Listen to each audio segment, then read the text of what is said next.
വിൽക്കുന്ന ആളെ നമ്മൾ എന്താ വിളിക്കുക? A person who sells flowers is known as a florist. എന്താ? ഫ്ലോറിസ്റ്റ് എന്നാണ് വിളിക്കുക. ഇനി പച്ചക്കറി വിൽക്കുന്ന ആളെ നമ്മൾ എന്താ വിളിക്കുക? അത് അധികം കേട്ട് കാണാൻ വഴിയില്ല. അതിനെ വിളിക്കുന്നതാണ് green grosser. Okay, a person who sells vegetables is known as a green grocer. ഇനി ഇറച്ചിക്കടക്കാരൻ എന്താ വിളിക്കാന്നറിയോ? ഇറച്ചിക്കടക്കാരനെ നമ്മള് ബുച്ചർ എന്നാണ് വിളിക്കുക. എന്താ?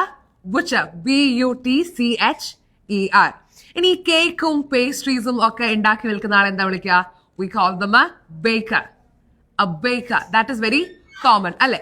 ഇനി ഈ മരുന്ന് വിൽക്കുന്ന ആൾ എന്താ വിളിക്കുക? ഫാർമസിസ്റ്റ് എന്ന് വിളിക്കും, അല്ലെ?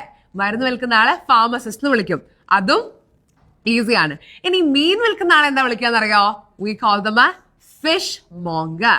എന്താണ്? A fish monger.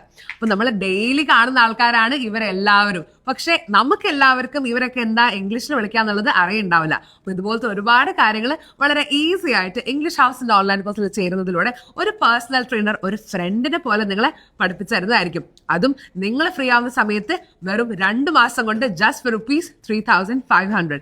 So click on the link below and join English House.